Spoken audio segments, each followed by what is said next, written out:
La lecture vraiment va, tu sais, raconte l'histoire d'amour entre George Sand et Frédéric Chopin et ben, raconte les débuts de l'histoire d'amour. Puis, ces débuts-là ont été marqués par un voyage que le couple a entrepris à l'île de Majorque, heu, un c'est assez célèbre là, dans l'histoire, de leur vie.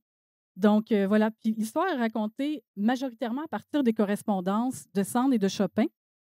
C'est pas des correspondances des lettres que l'un et l'autre se sont envoyées.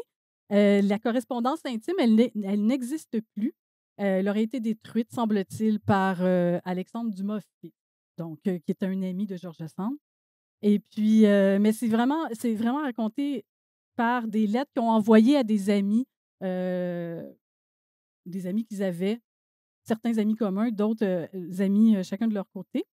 Et puis, donc, les pièces, un peu comme je le disais tantôt, les pièces, et là, tu me corriges, Jean-Christophe, si je me trompe, donc, sont celles de Chopin et elles ont été sélectionnées vraiment soit pour l'élan et l'émotion qu'elles contiennent, qui s'accordaient bien avec les passages que je vais lire, et aussi par l'époque où elles ont été composées, qui correspondait là, au texte que j'ai choisi.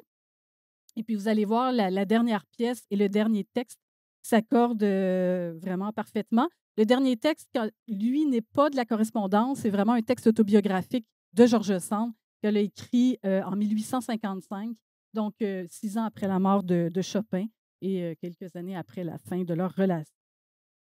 Donc voilà, donc la première rencontre entre Sand et Chopin a eu lieu en 1836 dans un salon que, tient l'une de leurs amies, qui est Marie Dagou. Marie Dagou, qui est la compagne de Franz Liszt, que vous connaissez sans doute, grand compositeur lui aussi. Donc leur première rencontre ne laissait pas présager de l'histoire d'amour qui allait naître ensuite. Chopin a écrit en effet à sa famille, qui demeure à Varsovie: «J'ai fait la connaissance d'une grande célébrité, Madame Dudevant, connue sous le nom de George Sand. Mais son visage ne m'est pas sympathique et ne m'a pas plu du tout. Il y a même en elle quelque chose qui m'éloigne.» Donc, la première impression que Sand laisse à Chopin n'est pas très enthousiaste, mais Sand elle-même n'a jamais été insensible ou indifférente au pianiste. Donc, la première lettre qui témoigne de son intérêt pour Chopin est adressée à Eugène Delacroix, que vous connaissez peut-être, qui est un célèbre peintre aussi du 19e siècle. Donc, une lettre qu'elle écrit depuis Paris et qui est datée des mois d'avril-mai de 1838. Elle écrit: «Mon cher Lacroix, je pars demain à 5 heures du matin. Je voudrais bien ne pas partir sans vous dire adieu. Pour vous décider à venir ce soir, je vous dirai que Chopin nous joue du piano en petit comité, les coudes sur le piano, et c'est alors qu'il est vraiment sublime.»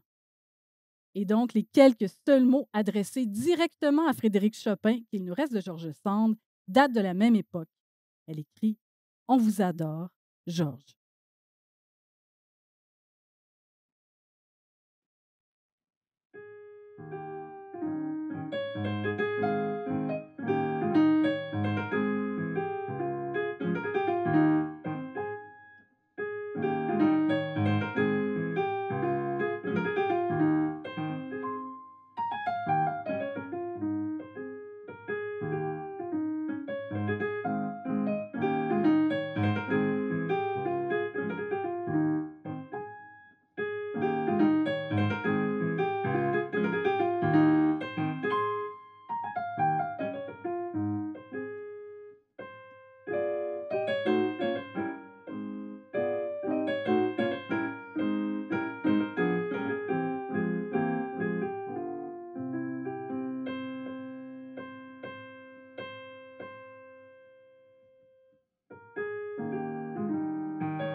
Combien de temps ça vous a pris pour trouver, disons, pour monter ces projets finalement, là, comment ça s'est fait, les processus là, pour vraiment arriver avoir les produits finaux. Ouais, en fait, je dois dire, les correspondances de Georges Sand et Chopin ont déjà été éditées, sont dans le domaine public, sont disponibles là, en ligne là, sur Wikimedia, je crois. Donc, c'était de faire un choix dans ces extraits de correspondance là. Euh, Ça a pris un certain temps, mais ça s'est fait quand même assez facilement. J'aurais de la misère à dire ça m'a pris tant d'heures. En fait, le processus de création du spectacle s'est comme déroulé, je dirais, mettons sur, quelques mois, mettons du mois de mars l'année passée jusqu'en juin, on a fait une pratique. Donc en juin, c'était tout les textes étaient, choisis. Ben, les pièces de piano étaient choisies, l'enchaînement était fait. Il nous restait juste à le performer. Parfois, le travail s'est fait même de manière indirecte. Je pense quand on monte un projet, les choses se mettent en place même quand on va se brosser les dents, hein, je dirais. Parfois, on arrive, puis là, ah ben, il y a cette idée-là. Puis parfois, les choses se font sur le long terme à des moments qu'on n'y pense même pas, probablement. Vous savez, probablement, donc disons, ça a duré plusieurs mois, dans le fond. Puis toi, tu as dû monter ce répertoire-là ou tu l'avais déjà dans tes mains? Ben, la plupart des pièces étaient assez nouvelles, mais tu sais, c'est toutes des choses que je connaissais tu sais, à l'oreille ou que j'ai un peu pianoté pour le plaisir. Mais moi, c'était vraiment de. Moi, de mon côté, c'était un peu. Ils m'ont donné un thème, puis aussi, tu sais, les préludes, c'est sûr que dans la période du projet, ben, c'est des œuvres qu'on allait choisir. Fait que là, c'était de trouver, selon les textes, le bon prélude qui marche avec la bonne ambiance. Ou ben, il n'y a pas juste des préludes, là. Donc, c'était de trouver, ouais, ces pièces-là. Je pense qu'il y a une pièce, celle que je viens de jouer, la mazurka, qui n'est pas exactement pour la période, mais qui ouvrait bien. Puis c'est une pièce que probablement Chopin jouait dans les salons. Donc, ça marchait bien pour l'ambiance. Mais la plupart là, des pièces, je les ai apprises là, pour le projet. Ouais, donc dans le fond, si je comprends bien, dans le fond, tu as choisi des pièces qui concordaient avec les temps des correspondances, finalement. C'est, dans le fond, ça a été composé à telle année, puis ça a été aussi écrit à telle année. Donc, tu as fait, disons, en sorte que la pièce soit dans la même période, finalement. Oui, puis c'était aussi un travail tu sais, de collaboratif là, avec Esther, puis aussi la chargée de projet à l'OSM. Tu sais, j'avais envoyé plusieurs choix. Euh, Eux aussi, ils ont fourni des idées. Puis ensuite, c'était de trouver pour le timing aussi, quelle pièce rentre bien dans la durée qu'on avait. Fait que c'est un mélange ah, moi, je préfère celle-là, mais, elle marche bien pour cette ambiance. Fait que c'est un peu un travail Un d'équipe peu un aussi. travail d'équipe. Est-ce qu'il y avait déjà des pièces qui étaient mentionnées à quelque part dans tout ça, des extraits qu'on pouvait voir tel titre des pièces dans les textes? Que avez-vous trouvé des choses? Pas dans l'édition des correspondances, non, mais tu sais, c'est sûr que les pièces de musique sont datées, là. J'imagine que c'est facile d'en faire, retracer le parcours. Wow. Ben, c'est tout un travail de recherche en même temps, hein, de trouver les pièces qui vont avec l'année et qui vont avec l'ambiance aussi. Donc, c'est les deux qui vont ensemble. Là, je me tourne ici du côté des publics. Avez-vous une question? Oui.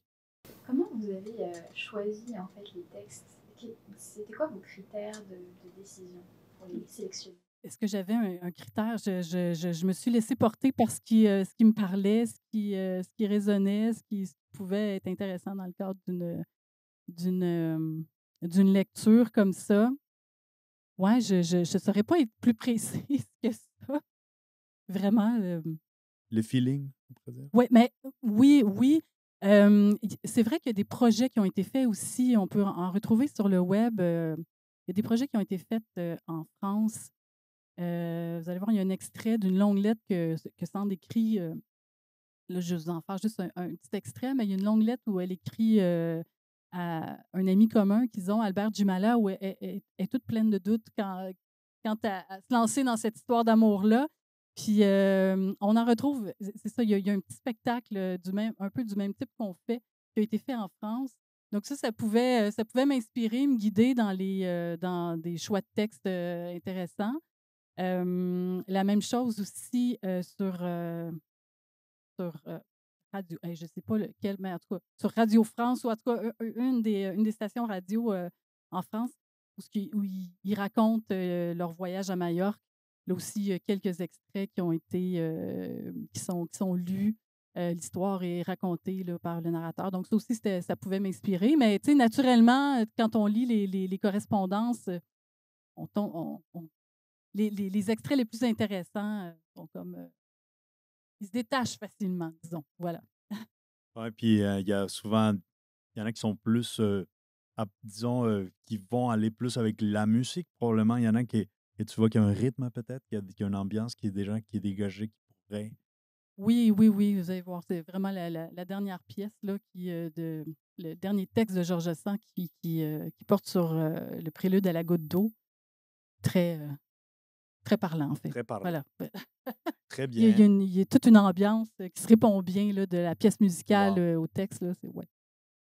Donc, la liaison va naître peu de temps après entre Sand et Chopin, mais avant, comme je vous disais, avant que l'engagement ne devienne sérieux, il y a des doutes et des conseils qui sont demandés aux amis. Donc, en juin 1838, Georges Sand est à Nohant, donc c'est sa demeure familiale. Et là, il écrit une longue lettre à Albert Dumas, comme je vous disais. Donc, elle se demande si c'est bien à elle que Chopin doit se lier ou à Marie Wodzinska, qui est l'ancienne fiancée de Chopin.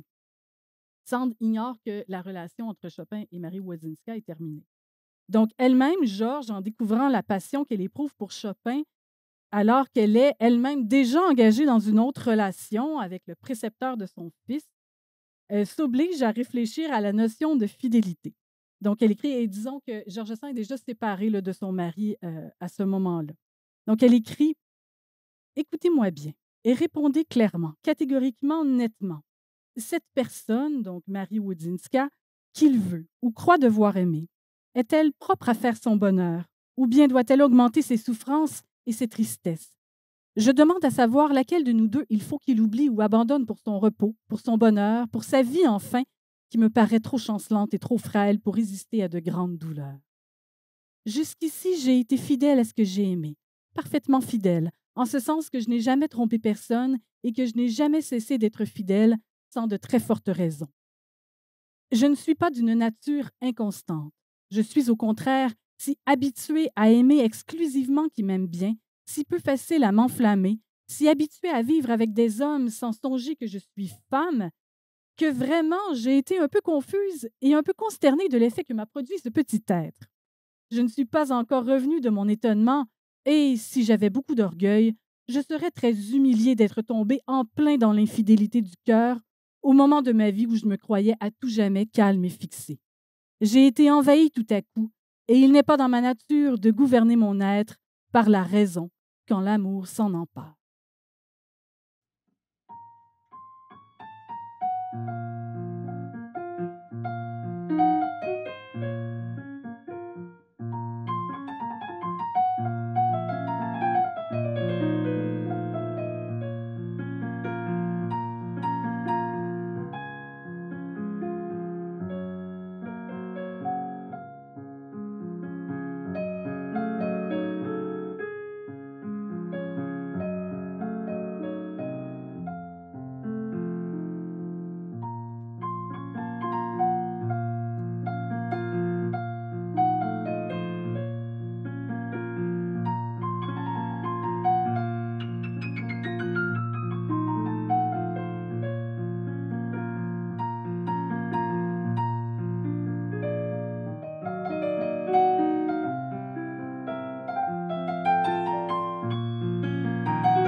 Donc, finalement, alors Sand revient à Paris quand Jimala l'informe que les fiançailles de Chopin avec Marie Wodzinska sont rompues depuis un temps déjà. Elle s'élance, elle veut faire une surprise à Chopin, mais bon, Chopin apprend que Sand s'en vient, la surprise ne fonctionne pas. Mais il est tout bouleversé, il ne sait plus trop quoi penser, il est inquiet et il se confie lui aussi à Jimala. Il écrit: Que va-t-il advenir? Dieu seul le sait. Moi, je ne me sens vraiment pas bien. Il n'y a aucune autre trace qui est restée de la rencontre qui va suivre et qui marque leur retrouvaille, mais on imagine qu'elle se passe à merveille. Les doutes et les inquiétudes sont apaisés d'un côté et de l'autre, et c'est à cette époque, donc à l'été de 1838, qu'ils deviennent enfin officiellement amants. Donc, dès l'automne, Sand et Chopin ont le projet de passer l'hiver à Majorque avec les enfants de Georges, Maurice et Solange. Le départ a lieu à la fin octobre 1838.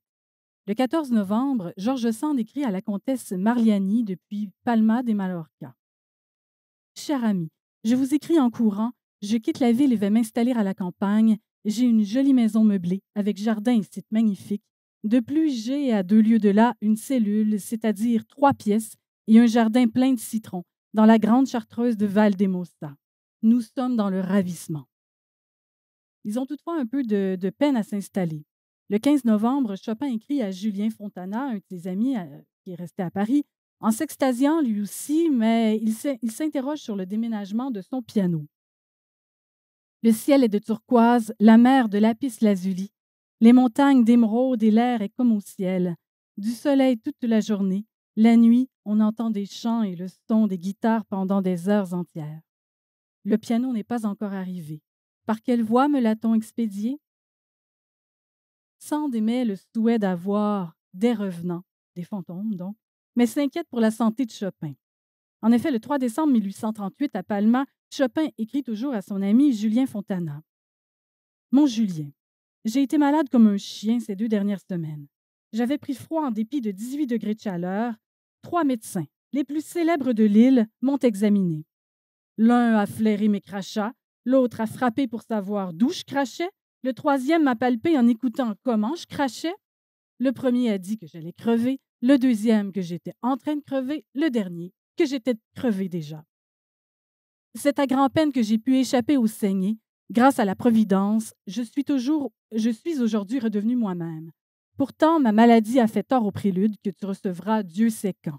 J'irai habiter dans quelques jours la plus belle région du monde. » Une région qu'il décrit dans une lettre datée du 28 décembre, adressée toujours à Fontana, alors qu'ils sont enfin installés à Valdemosa. Je peux m'imaginer, entre les rochers et la mer, dans une cellule d'une immense chartreuse abandonnée. Ma cellule, en forme de grand cercueil, a une énorme voûte poussiéreuse, une petite fenêtre donnant sur les orangers, les palmiers, les cyprès du jardin. À côté du lit, un vieil intouchable, sorte de pupitre carré, mal commode pour écrire et sur lequel est posé un chandelier de plomb, avec, grand luxe pour ici, une bougie. Sur ce même pupitre, bac, mes grimoires et d'autres papiers qui ne sont pas à moi. Silence. On peut crier. Silence encore. En un mot, je t'écris d'un endroit bien étrange. Le piano finira par arriver à la fin de janvier. L'hiver des voyageurs de Majorque est bien difficile. La pluie et l'humidité rendent Chopin malade, qui pourtant réussit à composer ses préludes. Dans Histoire de ma vie, j'y arrive, un texte qu'elle écrit en 1855, Sand se souvient de cette époque et du génie de celui qui partagea sa vie jusqu'en 1847. Nous avions trouvé dans une chartreuse abandonnée et ruinée en partie un logement sain et des plus pittoresques. Je donnais des leçons aux enfants dans la matinée. Ils couraient tout le reste du jour pendant que je travaillais. Le soir, nous courions ensemble dans les cloîtres au clair de la lune où nous lisions dans les cellules. Notre existence eût été fort agréable dans cette solitude romantique si ce triste spectacle des souffrances de notre compagnon et certains jours d'inquiétude sérieuse pour sa vie ne m'eussent ôté forcément tout le plaisir et tout le bénéfice du voyage. Le pauvre grand artiste était un malade détestable. Supportant la souffrance avec assez de courage, il ne pouvait vaincre l'inquiétude de son imagination. Le cloître était pour lui plein de terreurs et de fantômes. Au retour de mes explorations nocturnes dans les ruines avec mes enfants, je le trouvais, à 10 heures du soir, pâle devant son piano, les yeux hagards et les cheveux comme dressés sur la tête. Il lui fallait quelques instants pour nous reconnaître. Il faisait ensuite un effort pour rire et il nous jouait des choses sublimes qu'il venait de composer, ou pour mieux dire, des idées terribles ou déchirantes qui venaient de s'emparer de lui, comme à son insu, dans cette heure de solitude, de tristesse et d'effroi. C'est là qu'il a composé les plus belles de ces courtes pages qu'il intitulait modestement des préludes. Ce sont des chefs-d'œuvre. Plusieurs présentent à la pensée des visions de moines trépassés et l'audition des chants funèbres qui l'assiégeaient. D'autres sont mélancoliques et suaves. Il lui venait aux heures de soleil et de santé, au bruit du rire des enfants sous la fenêtre, au son lointain des guitares, au chant des oiseaux sous la feuillée humide, à la vue des petites roses pâles épanouies sur la neige.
D'autres encore sont d'une tristesse morne, et, en vous charmant l'oreille, vous navrent le cœur.